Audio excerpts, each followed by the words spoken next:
വെള്ളാപ്പള്ളി അത് പറഞ്ഞു പോയാല് വെള്ളാപ്പള്ളിയുടെ അല്ലെങ്കിൽ അദ്ദേഹം പ്രതിനിധാനം ചെയ്യുന്ന ഒരു സംഘടനയെ, കാരണം ആ സംഘടനക്കാരങ്ങനെയല്ല, ഈഴവ ജനവിഭാഗങ്ങൾ അങ്ങനെയല്ല.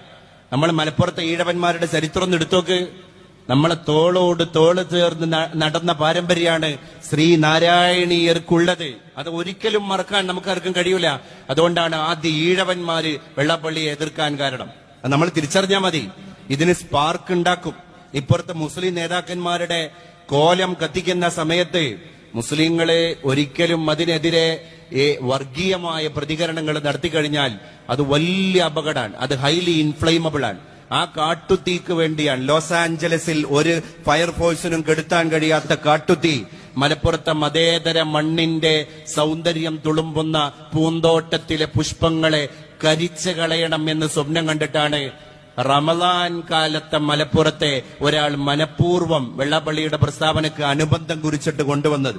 അതിൽ കൃത്യമായ അജണ്ട ഉണ്ടായിരുന്നു. പക്ഷേ ആ ഹൈലി ഇൻഫ്ലെയിമബിൾ ആയ കാട്ടുതീയിന്റെ മുകളിലേക്ക് ആരെങ്കിലുമൊക്കെ വന്നിട്ട് പെട്രോൾ ഒഴിച്ച് എന്നെ സഹായിക്കുമെന്ന് സ്വപ്നം കണ്ട ഈ വക്താവിനെ ഒരുപാട് ആളുകൾ ബക്കറ്റിൽ വെള്ളം പേറി കൊണ്ടുവന്നിട്ട് അതിനെ കെടുത്തുന്ന കാഴ്ചയാണ് കാണാൻ കഴിഞ്ഞത്. അത് നമ്മുടെ നാടിന്റെ ഒരു സൗന്ദര്യമാണ്.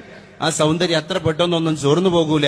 നമ്മൾ എന്ത് ചെയ്യണം? ആരെയും കുറ്റം പറയാതെ, ആരെയും കുറ്റപ്പെടുത്താതെ, ഈ കിട്ടിയ ലൂപ്പ് ഹോളിനെ ദുഷിച്ച ചിന്തകൾക്ക് വേണ്ടി ഉപയോഗപ്പെടുത്താതെ മുന്നോട്ട് പോവുക. ലാ തസുബ്ബുല്ലദീന യദ്ഊന മിൻ ദൂനില്ലാഹി ഫയസുബ്ബുല്ലാഹ അദ്വൻ ബിഗൈരി ഇൽം.